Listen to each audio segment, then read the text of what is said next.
What is the main reason the author mentions that Antarctica used to be part of Gondwana in the passage?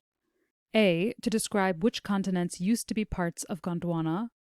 B. To suggest why Antarctica used to be much warmer. C. To explain why Antarctica is one of the smallest continents. Or D. To explain why Antarctica has dinosaurs on it. Even before we delve too much into our options, we can already see that some of them are not applicable. C. To explain why Antarctica is one of the smallest continents can't be the reason the author mentions Gondwana because the text doesn't even mention Antarctica being the smallest continent. D. To explain why Antarctica has dinosaurs on it also can't be the reason, as nowhere does the article say Antarctica has dinosaurs on it.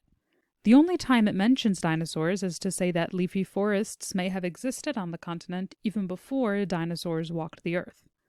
We can now focus on our remaining two choices, to describe which continents used to be part of Gondwana or to suggest why Antarctica used to be much warmer. Here is when we have to focus on the concept of the main reason, or main idea. Although it's true that the author mentioned which continents used to be part of Gondwana, this is not the main reason they mention this.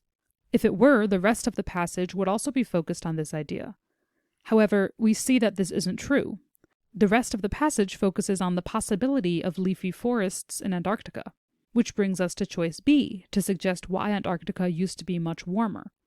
This fits in seamlessly with the rest of our text. The author brings in this piece of information to suggest to us why trees may have once been able to grow in Antarctica. Namely, that because Antarctica used to be part of this supercontinent, the climate was warmer there than it is now, and therefore trees were able to grow. Based on this, we can understand that this is the author's main reason for bringing in this information, and we can mark B to suggest why Antarctica used to be much warmer as our final answer.